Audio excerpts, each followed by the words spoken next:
Welcome to United Shades of Gray, Conversations of Race in America on 100.5 and 790 News Radio WSGW and online at WSGW.com. Here is your host, Kareem Bowen. Well, good evening. You've tuned in to another edition of United Shades of Gray. I am your host, Kareem Bowen. I'm so glad to have you all with me on the day. I see you guys out there tuning in. Those of you who are coming in, what's going on, Ms. Shaw? Those of you who are tuning in, I want you to like, tag, and share this conversation. As we told you in times past that we would be having a conversation about the book White Fragility by Robin DiAngelo. Foreword by Michael Eric Dyson, prolific author, speaker, pastor, and he's also a commentary or specialist that gives his input on CNN as well. So we're going to get into, we're beginning at chapter 1 today. I've been told that my producer, the Rob Father, is ready for the conversation on today. Rob, how you doing today? Give a shout out to everyone. I'm fine. I thought I was into chapter 3, but I didn't finish chapter 2. But that's okay, you know. Kids, I'm do your homework. I have the book here. I can read it along. Well, you know, actually, if we get through chapters 1 and 2 today, I think that would be great. Sweet. But we're going to just kind of continue this conversation that we've been having as we have been doing the introduction to the book. And so now we'll get into the meat of the context. I want to thank those of you. I've received a number of direct messages on the United Shades of Gray site saying, hey, you have enjoyed the conversations that we've been having. This is really some of the first feedback that we've been having since we've been on the show. And I want to thank you. One of you said that, hey, you know, you just picked up the copy of the book. You're going to follow along with us. I greatly appreciate it. Someone else said to make sure that you let your listeners know that they can actually go to their public library and borrow a copy because they have them there as well. So we want to make sure that you use all of those. I want to thank you for that feedback.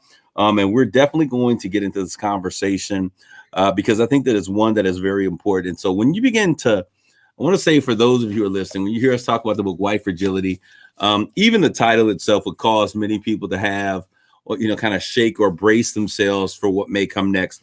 But the reality of this book is this book is really intended for those who believe that they have something meaningful to say. Those of you who believe that you have a place to play in bringing equity and inclusion to everything that we're doing here in our great country. So don't allow the title. The title will catch you off guard. But the conversation is real. It is a very real conversation. Not for the faint at heart. And instead of running away from it, I would say, why don't you take a moment to lean in? And actually, if you think they were absolutely crazy, just take the journey with us as we go through it. And let's just see how we come out on the other side of this. I think that's a great idea.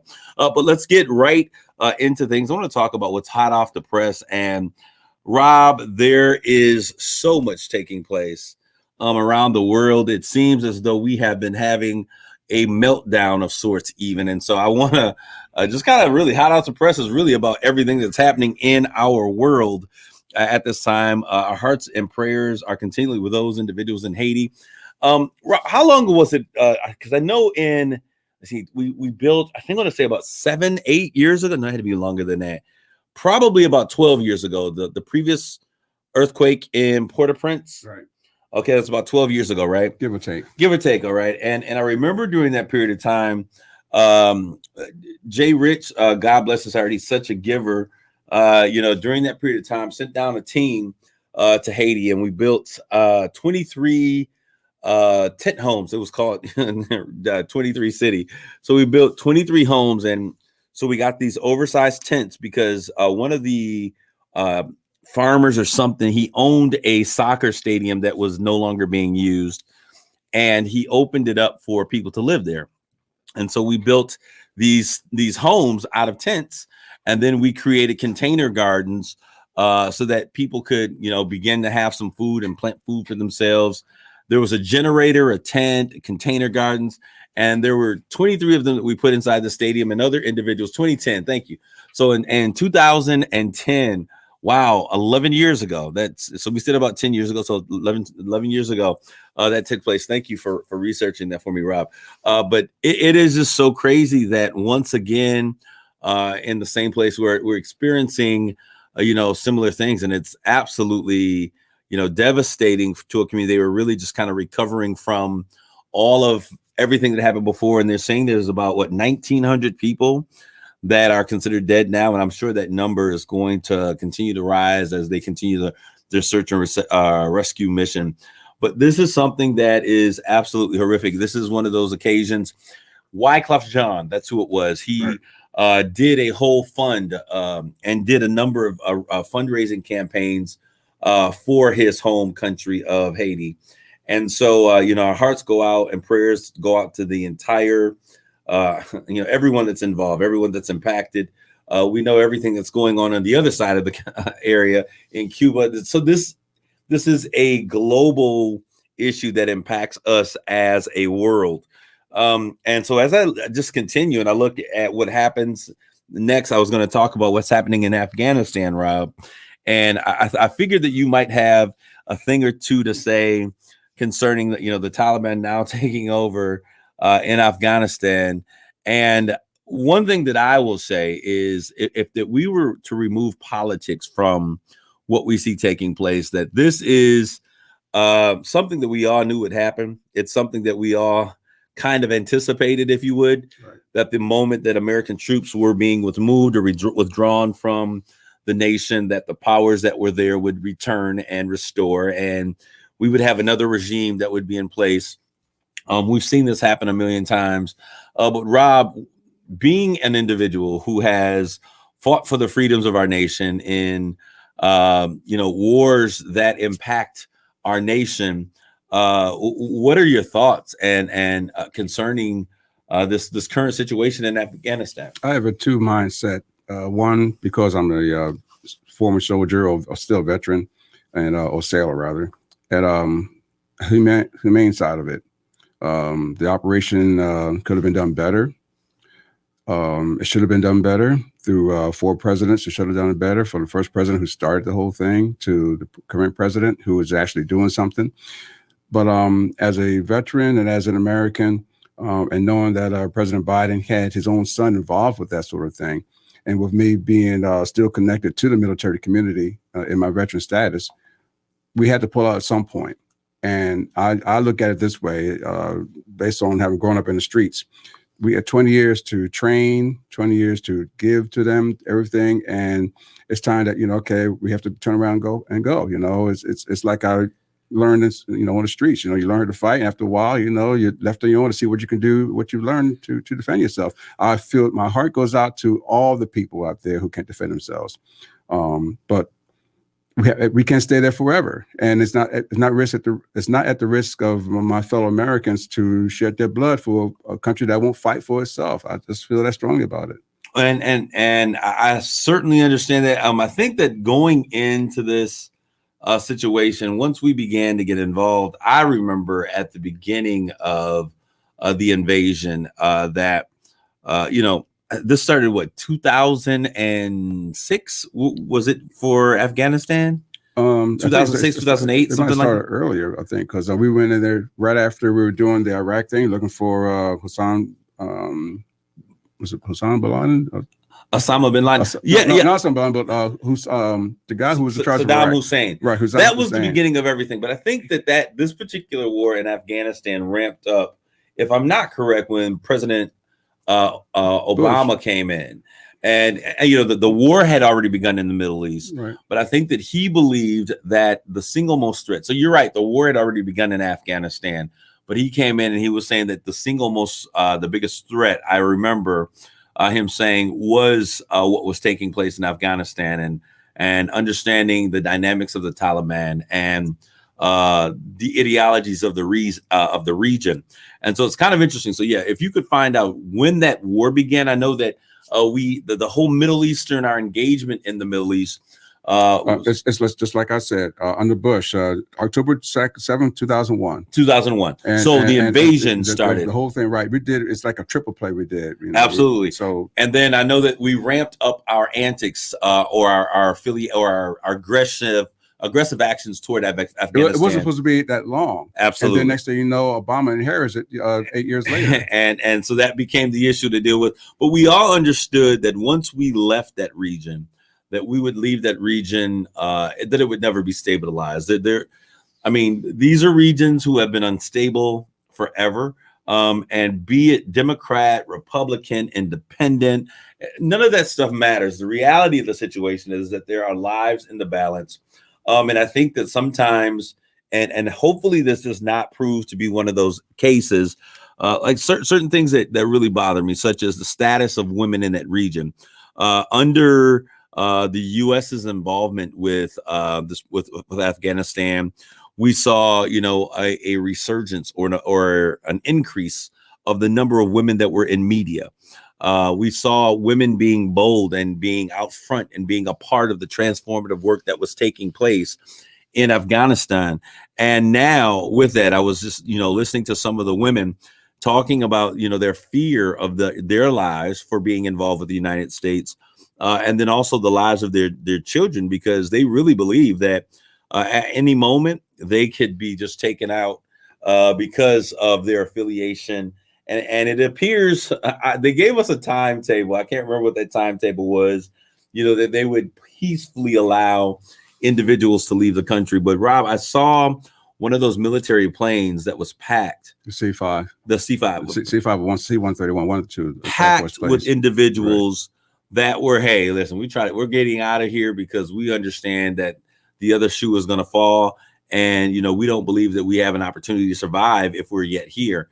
And it was the most amazing seeing people coming out the plane, falling out of the plane. But go ahead, Rob. This takes me back to, I was debating with someone on Facebook about this. No matter how you look at it, it's just like when I was in high school and college, the Vietnam War and whatnot was the Korean War was debated as to whether or not we did the right thing, first going in and then first trying to pull out and whatnot and trying to bring innocent people with us and what have you. We're back to the history has repeated itself, at least triple-fold since that time. Here we are again. We didn't learn from the lessons of 60 years ago. Well, not 60 years ago, maybe 40 years ago on that whole withdrawal. So here we are again messing up, and geez. Well, it's going to be interesting. So that was one. I think there are so many things that are going on in our world right now and so I thought, Rob, to myself, and I asked, I think I was seeing this with my mom. I think I was visiting her at her home. And my first thought was, after such a horrific earthquake, there's always this threat, immediately following of tsunamis. Right. And so now not only are they dealing with this, but now there has to be an alert. And a conscious awareness of the fact that at any moment they could be hit in that region, anywhere in that region, with a massive tsunami when we have earthquakes that take place under the water. So I think it's very important for us to continue to pray for this region, continually keep them in our hearts and our minds and our prayers as we are trying to make some sense. We thought 2020 was over, and I think we get in 2020 2.0. An extension of last year, Rob. With COVID and whatnot. And it's interesting that we're talking about it here because I heard the news, first thing I heard the news, I think it was Sunday afternoon about Haiti. Mm-hmm. I didn't hear anything else on the news because what had absorbed the news was the Afghanistan story. Absolutely. And Afghanistan is not our neighbor. Haiti is our neighbor. But there's a difference, Rob. Okay, there are a couple of things. There's a difference, but I just find it interesting that, the news coverage is not as great. I'm not surprised. Neither am I. This is, if you look at there was also a major assassination in Haiti of their president. Less than a month or so. And that's absolutely. And there has been no real conversation in the United States about what's been going on. I was looking at, and I watched an interview that his wife did, and how she was saying that, this needs to be investigated. United States cannot just turn a blind eye and say, oh, Haiti is, this third world country that is doing crazy things. But she says that they have armed guards that literally surround their compound the entire time. Not one shot went off. There was no gunfire. Not one single member of their security team was harmed. And she was shot when fire first coming in, and they assumed that she was dead because she was hit and she was bleeding pretty bad, but she survived. And they knew exactly where they were going. She was listening to the conversation. They were looking for something. They found what they were looking for. And it would appear that the rest of the world has just kind of said, okay, we've had a national leader that has been shot and killed. This would have never occurred if this was France, or even if this was another third world country. If this had been Jamaica, we may have similar, but we understand the dynamics of this. And we can call it whatever we would. But the fact of the matter is, this is the world in which we're living. Haiti is in great tribulation and peril. We also understand that Afghanistan, which is halfway around the world, has some issues that have existed forever. Right. And those issues are going to return, and they're going to take care of themselves. And 10 years from now, again, we'll have another president who feels that we need to get involved in what's taking place in the Middle East. I pray that is not the case. Hopefully, at some point, we learn our lesson, and then we'll come back and we'll be right here all over to do it all over again. This is, to me, one of the key things as a nation. We are not.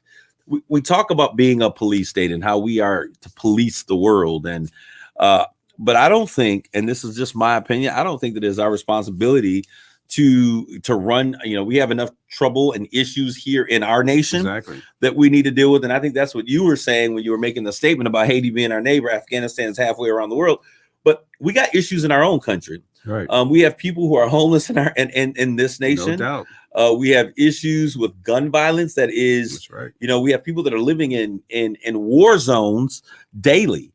And we have a lot to be desired. And I think there's a lot to be that needs to take place. And so I want us to begin to lean into our country. Rob, we're going to turn the corner. We're going to talk about that other war that we're in. That's the COVID war. It is getting out of control. I was looking at some of the imagery of how it is now spreading across the country. It is now the leading cause of COVID infections. The Delta variant is 99% of all new cases are Delta variant. And this happened in a matter of a few short weeks that this took place. Now, the other issue becomes we've played politics with this health crisis that we've talked about this forever. And now the governor of Texas, one of the leading proponents of we're not wearing a mask, we're not closing, we're not social distancing, he has now tested positive for COVID. Now, this is what's interesting.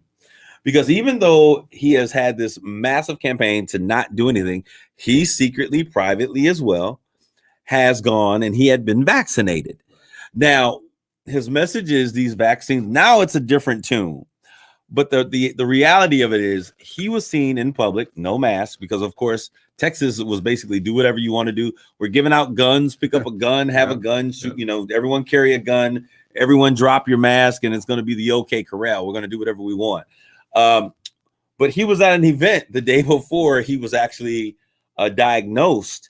And in this particular event, he's with a number of his constituents. He's this huge event. There are literally, you see hundreds of people in the picture. So I would imagine this event probably had 1,000 or more people that were there. Right. And he's interacting and communicating with people. Now they're saying that this variant is more contagious and is as contagious as chickenpox. Chickenpox, what our parents did for us is they just put us in a room. You're all getting it at the same time. You be in the room for a little bit, and pretty soon, everybody that's in the room has chickenpox. So if it's that contagious, and he was, less than 3 feet, communicating with people, talking people, hugging people, how many people? He himself has become a super spreader. Right. And because of his own policies and his own mandates, he is now literally probably caused other individuals to be positive for COVID, because he didn't get COVID the day before.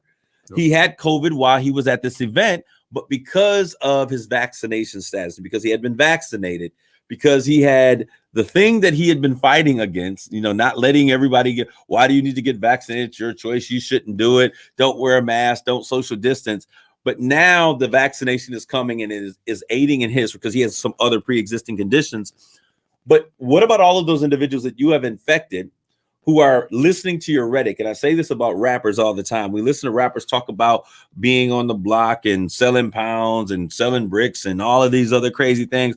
But then you go check out that rapper and they've gone to some Ivy League school, right. has a degree, has Yeah. been working in America in some marketing firm, but they understand how to move their message.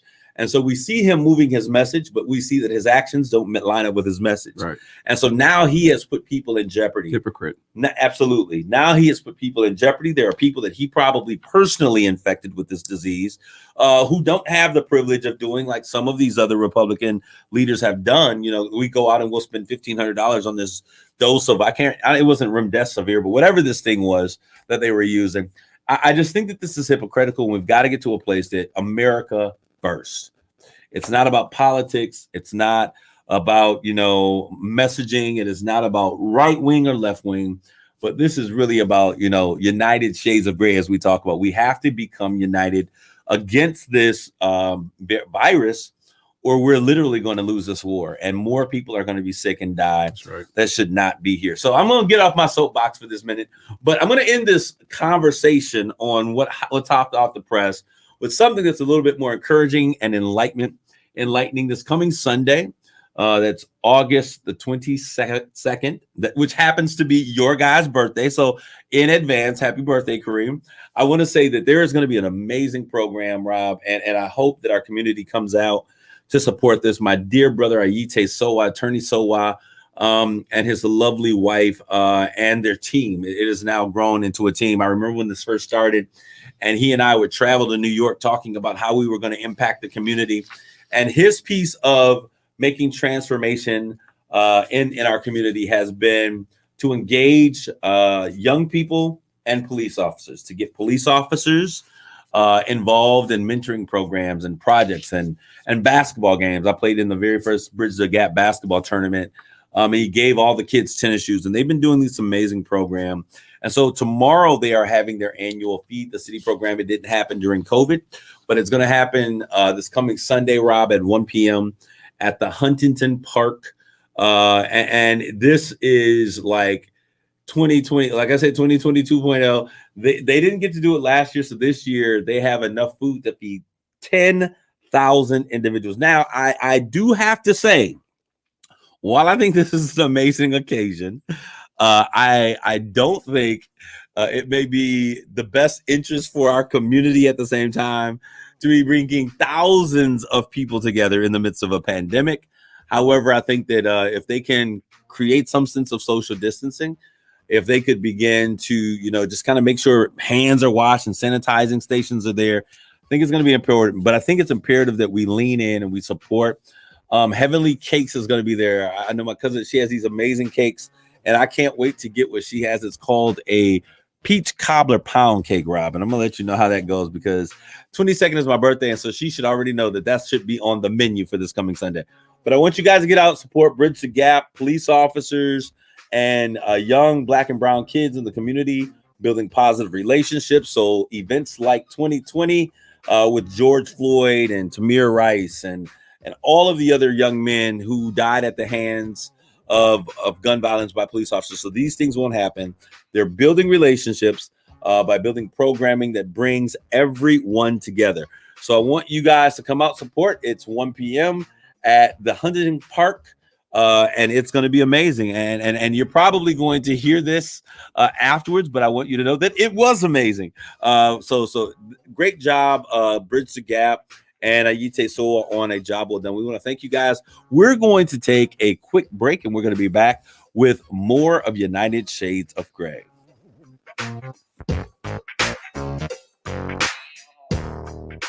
United Shades of Gray will continue on WSGW.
You're listening to United Shades of Grey on WSGW.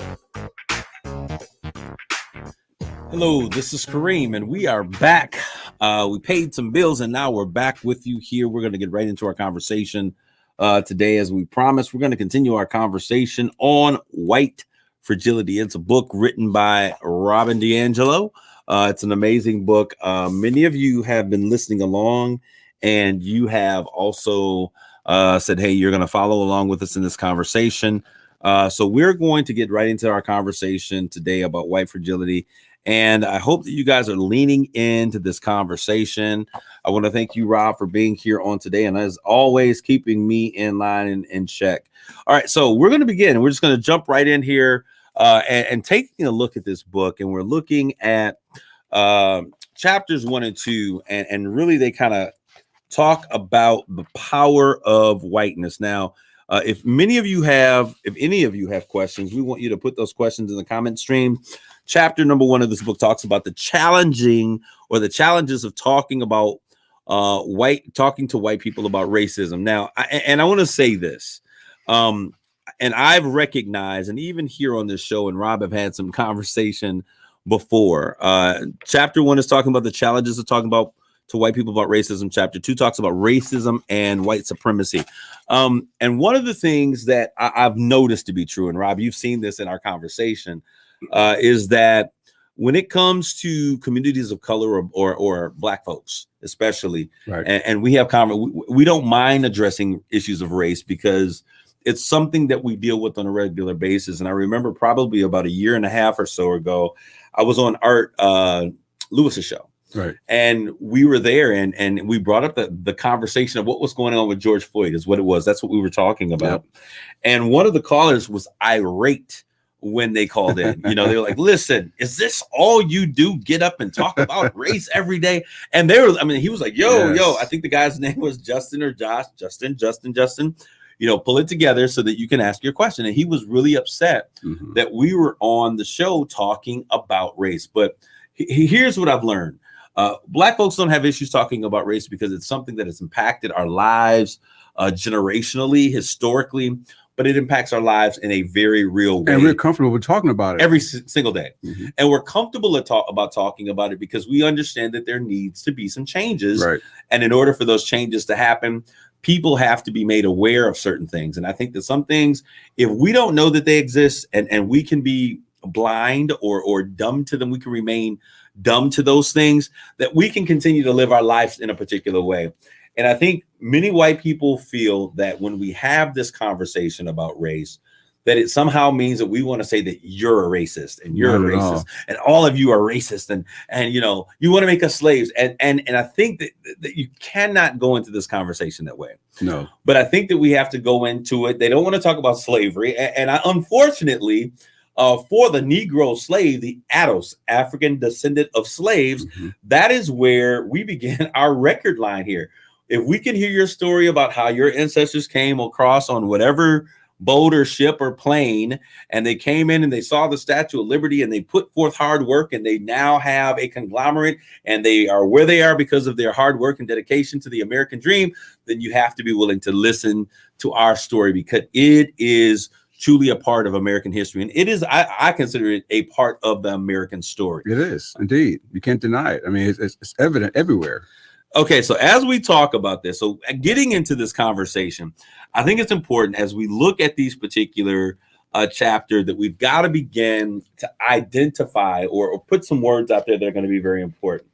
And in order to explore this whole concept of white fragility, we've got to begin to understand how there are two myths that are out there. One is called individualism, and then the other one is called objectivity. Okay. And how these two, which we're referring to them, the author refers to them as a myth. So I'm going to refer to them as a myth. These two things make it impossible for white people to recognize how their views and their actions are shaped by white people. This is what the author is saying. By society in which we were raised. So we should note that the author herself is white. She is a white woman, and she's written this book. And I actually was given this book. This is what's interesting, Rob. I was actually talking about another book, and it was a white woman who suggested, she said, Kareem, you really need to read this book, White Fragility, by Robin DiAngelo. And I was like, yeah, I'll get to it.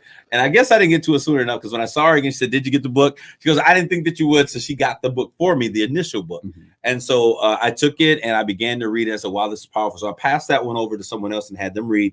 And then I picked up this one here for myself so that I could go through this and have this for our discussion. And you talked about it earlier, which encouraged me to read the book. Right. To try the book. And so I hope other individuals by this conversation are encouraged to read this book with the origins of whiteness. We're going to talk about the origin of whiteness and how white racial identity came to be associated with structural dominance. And I think these are key. So we're going to talk about how, when we talk about what whiteness is, there is an underlying, unspoken, but very well understood association of structural dominance.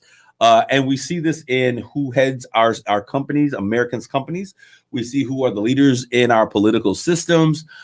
We see this in who are the movers and shakers and those who make things happen in America. Who are the heads of those situations?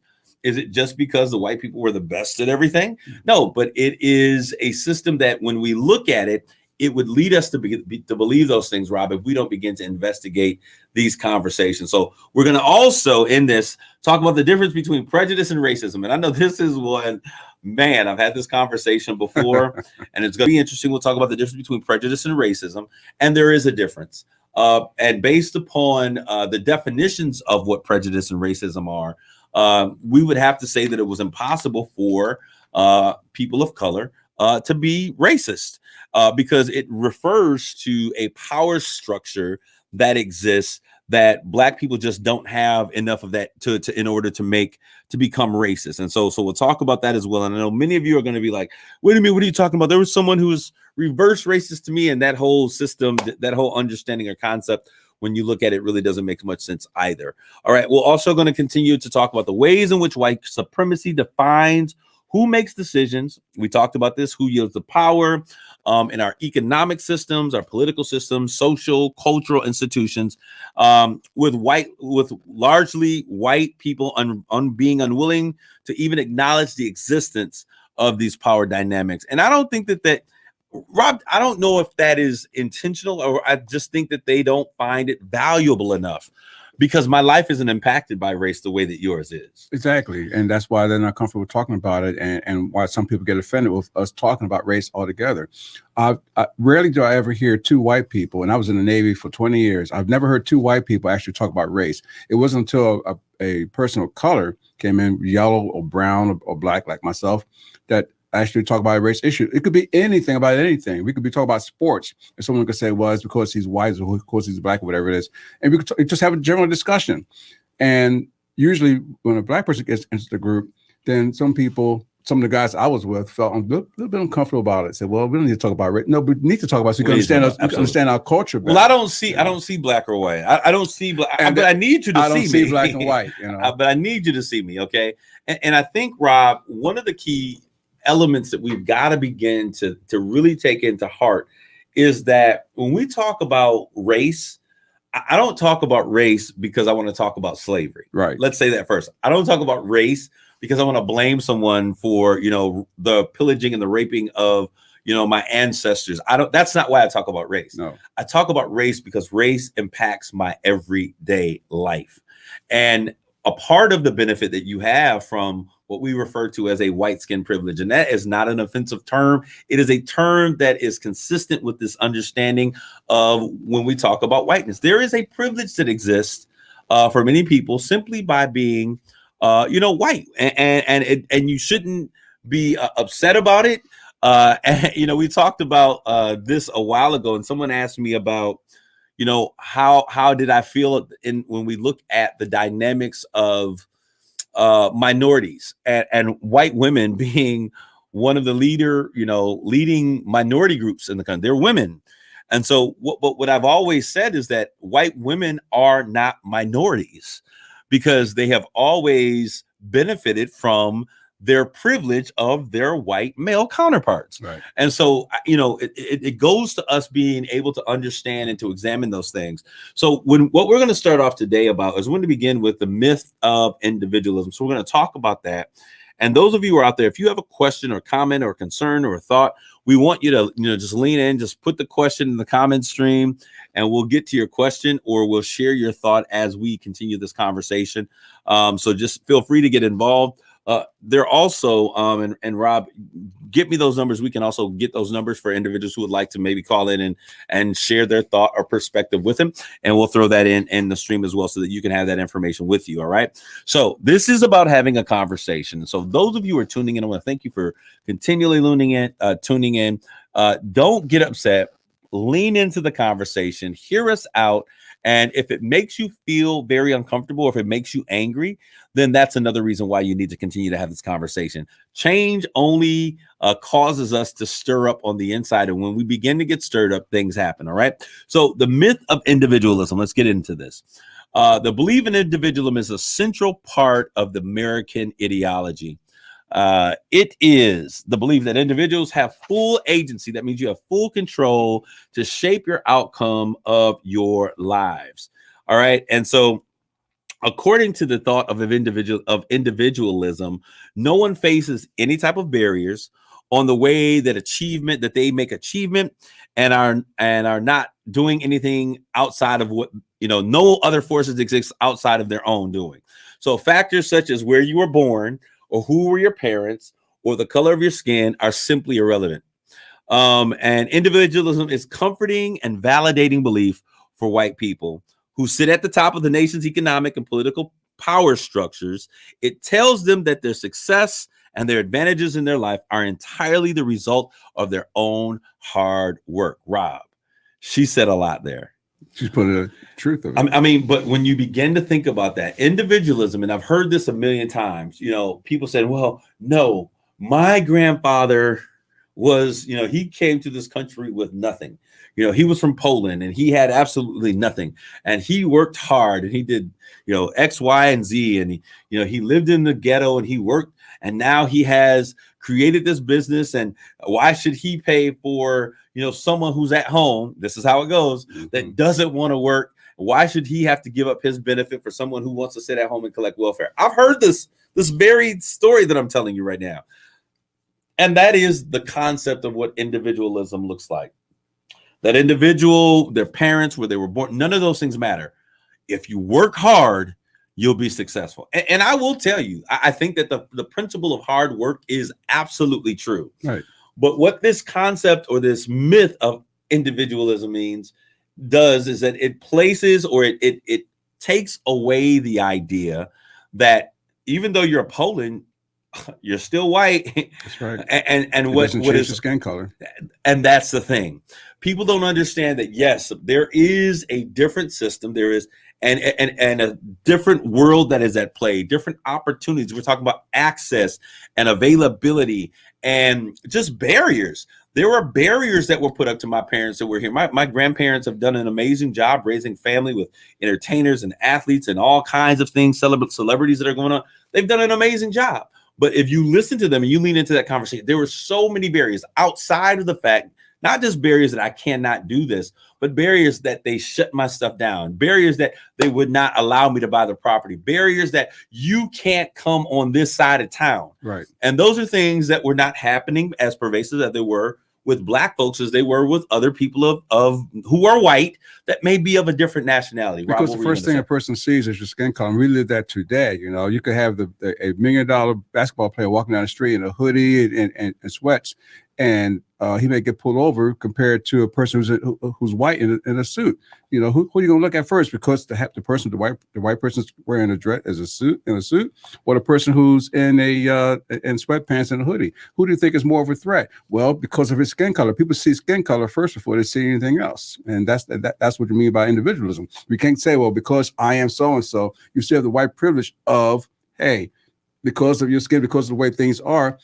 You, because of your skin color as a white person, you have that privilege, whereas anybody less than that or not, who is not white, has less of a privilege, if any privilege at all.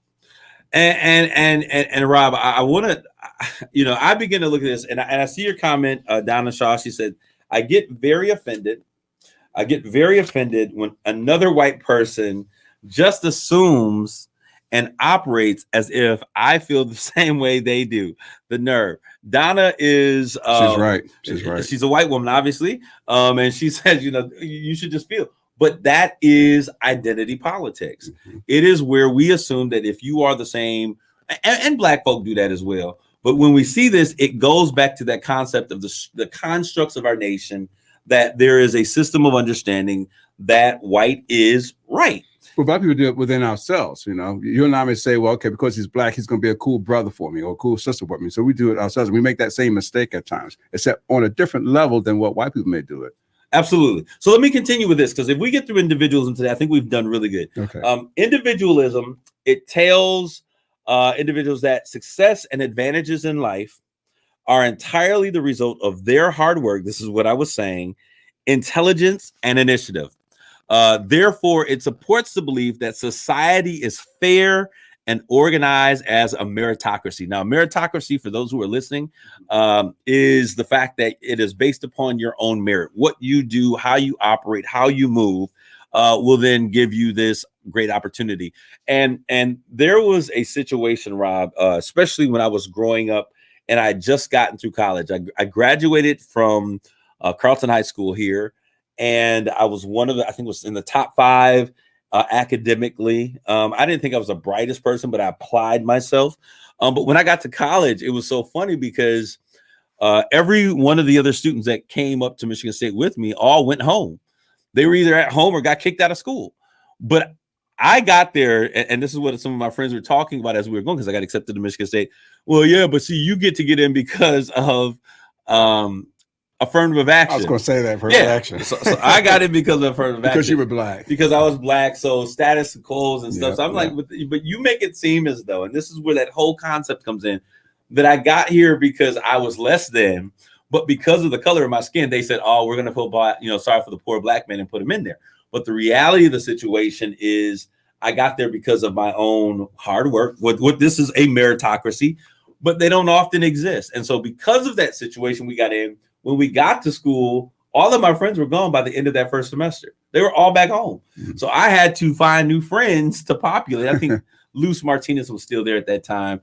Other friends to populate, because it was on an even playing field. And this is just me and my friends. I'm not talking about anyone else, but I just want to say, being put on an even playing field and having to work and having to grind, I outworked them. A lot of them may have been smarter and had better opportunities. Some of them parents owned businesses and were, leading companies and corporations. I grew up on proverbial wrong side of the tracks in a single parent home, but I outworked them. And many of them, and all we're saying is when we bring in and we level the playing field, we really level the playing field. And if society were a meritocracy, where the color of my skin no longer had a meaning, not only mine, but white skin no longer had a meaning, then we would begin to see achievement, and we would see a diversity that would exist, not only inside the rank and file of a corporation, but also at the leadership levels of every system that exists in our America. But we do not see that. And the reason that we don't see that is because individualism is a concept that it is a myth, as the author says. All right. So I want to say this in terms of people of color. So that's what it does in terms of white folk. It gives them a sense, hey, it's fair, work hard, you achieve. But for black people, it sends a very different message. And what it says, it's if powerful and successful people are powerful and successful because of their own merits as individuals, then if I'm powerless and unsuccessful, then that must means that I am a lesser individual. And we don't understand how these constraints actually exist and how they play in our minds. Exactly. But for a young mind that's growing up, well, they're powerful and successful because they've done this. Well, what happens when I try those very same things and they don't come out the same way that they did for someone else? Well, because we didn't take in the fact that this is not an individualistic world, that individuals don't strive. Because when I come out as an individual, I am still a black man. Exactly. And Rob, we've had these conversations that even when I come forth and I say something, I continually have to say that I do not speak for all of black people in America. Exactly. And that is because there is no individualism. It is a myth. It doesn't exist. Right. Okay. So when you see me, you see us. And there was a movie out, and I love the title about the Central Park Five. Oh, yes. And I don't know if you had an opportunity to see it. Yes, I have seen that, yes. For those of you who are listening, as we talk about this conversation, this is a perfect example. There is a movie about the Central Park Five. The Central Park Five were those 5 young black boys who were convicted. I want to say accused. They were accused, convicted, and thrown into jail for a rape that they did not commit. Right. By a white woman who said, yep, that's who it was. Well, years later, it came to an understanding as they began to look at other cases that some of the men weren't even where they were accused of being. The woman, I think, confessed. There was all this thing coming up. Mm-hmm. And I think just maybe within the past 2 years, these young men were released. Right. And there was a movie that detailed the story of their entire lives, how they see us. And the title of it, How They See Us, is there to show you that we're not talking about an individual, because when I'm seen as Black America. And it's sad because I am Kareem. I'm an individual. I have my likes and dislikes. But the moment that I'm seen, and even in our portrayal on TV, I am the example for those who have never seen a Black person. What you have seen on TV is who I become. It was on Netflix, by the way. Netflix. There you go. How They See Us. Amazing story. 2 years ago. About how individualism is really a myth. There is no real construct of individualism, but it talks about it. And I would love for you guys to take a look at that, because it greatly portrays the story of how people look at us. So individualism for the Black community would have an individual. And since I've worked hard and I'm not successful, I'm not powerful, then that must mean that I'm a lesser individual. So this whole concept of pure meritocracy for anyone other than white America does not exist. And we see these things happening in our hiring structures. We see these things happening when it comes to educational institutions. When I look at the leader of Fortune 500 companies, and we look at those percentages, which percentages have leadership that is not non-white, it becomes very evident. So I want to continue this conversation. So on today, just to recap really quick, we talked a little bit about individualism. That was the key thing that we talked about today. And individualism says that as an individual, my hard work, what I do, what I pay off, because America is a meritocracy, that my work gives me the pathway to do whatever I want to, regardless of who my parents were, regardless of what side of the tracks I was raised on. Since I'm an individual, if I work hard, then I achieve.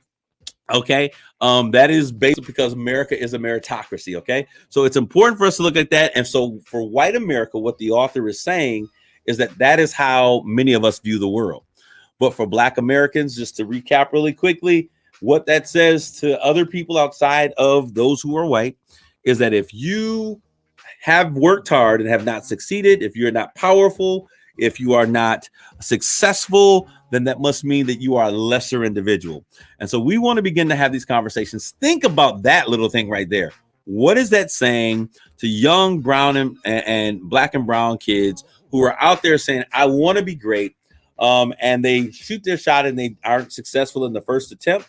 We all understand the idea that if first you don't succeed, you try again. Go out and get this book with us. We're going to have this conversation. I don't get anything from the profits of this book or the sale of this book, but I think that this book gives us great context for us to begin to examine who we are, how we operate, and how we can begin to make change happen in our own zip code. I hope you guys tune in on next week. You have an amazing weekend. Once again, happy birthday to me. It is August 22nd. Take care. Have an amazing day. God bless you all. Grace and peace.